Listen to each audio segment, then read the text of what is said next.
Necromancy, the newest combat style to RuneScape 3, plays and gears up quite differently from other skills. Whilst with melee, ranged or magic you fight various bosses for a random chance to drop, Necromancy has you creating the gear yourself, and the boss drops needed are for the most part more consistent. Upgrading your Necromancy gear is done via the Soul Forge in the Smithy. After completing the quest Killy Row, you must perform a series of small tasks or mini-quests for Killy in order to unlock each new tier of weapons and armour, as well as the gear requiring higher and higher tiers of metal and cloth to manufacture, and a smithing and crafting level 5 below the tier you're creating. The materials needed for upgrades come in 3 tiers: lesser, normal, and greater, and must be ensouled in a ritual before use. For the weapons, higher tier bars are simply made with higher tier metals, up to steel for lesser, up to orichalcum for normal, and up to bane for greater. You will also require some necromancy runes of progressively higher tiers, but the highest level required for this is only 60 rune crafting. For the armour, it's a similar story. Lesser cloth and thread are made from spider silk magic gear and normal thread, both easily bought from shops.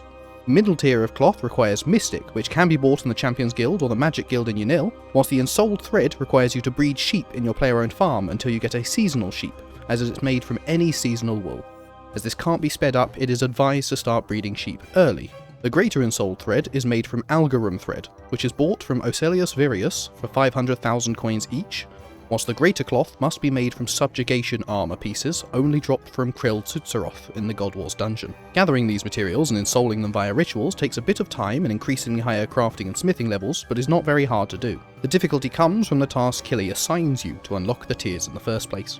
Your first 2 tasks for tier 20 and 30 are incredibly simple. Either perform 4 lesser communion rituals or kill 5 chickens and then 25 trolls. Going forwards, he starts asking for secondary or tertiary items in the process, a pie of some sort and a necromancy-themed monster drop.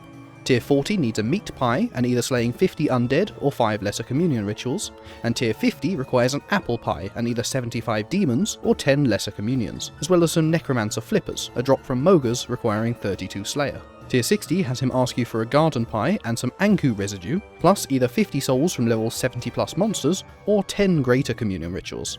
Also at tier 60 you can now create a Nexus, the necromancy ammo slot item that allows you to store your ectoplasm and runes inside, and can be later upgraded via bossing.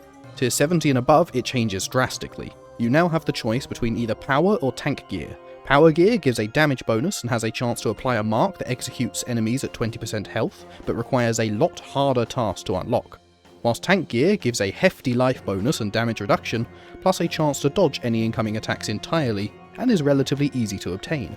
No matter which type of armour you choose, the weapons made from it are the same, and you can swap tasks freely if you change your mind. Tank gear is what most people choose first, as the tasks are easier and you still get your tier 70 plus weapons. The tasks continue much the same as before. For tier 70, a fish pie and either 100 dragons or 20 greater communion rituals are needed, plus a complete run of barrows using necromancy. Tier 80 needs the classic red berry pie, and either 150 souls from your current slayer task or 30 greater communions, plus beating all of the first God Wars dungeon enemies with necromancy. The final tier, tier 90, needs a blueberry pie, which requires the Fremenic trials and Lost City quests, a Soul Reaper task completion, or 50 powerful communions, and 10 kills from each God Wars Dungeon 2 boss, and a pulsating onyx from the Fight Caves. A little harder, but still very easy for what amounts to tier 90 gear upgrades. Power gear, on the other hand, abandons the skilling aspect and pies altogether. Simply go slay powerful bosses. For each tier you need Hermodic plates, which are a 1 in 10 drop from Hermod, the Spirit of War, the necromancy tutorial boss. Tier 70 has you beat the Giant Mole and Cowfight Queen 5 times each. Tier 80 ups the ante to 5 Queen Black Dragon and Nex, and Tier 90 will truly test you, requiring a full run of the Shadow Reef, slaying the spider bosses Araxor and Araxi, and 1 victory against either Telos, Virago, or Solak. All 3 of these requirements can be completed in a group to be made significantly easier. As with all styles, the Igneous Cape, made from beating Fight Caves for a Fire Cape, sacrificing it for a Kiln Cape, and then upgrading it via beating Zuck without dying, is a colossal upgrade, but even more so for Necromancy due to how often you can use the ability it empowers, Death Skulls. With tier 90 armour and weapons made, either power or tank, and if you've unlocked most of the talent tree at the Well of Souls, you should now be able to beat any content in the game. From here there are 2 main things to focus on: endgame bosses for tier 95 gear, or global passive upgrades from Herblore, questing, invention, dungeoneering and archaeology.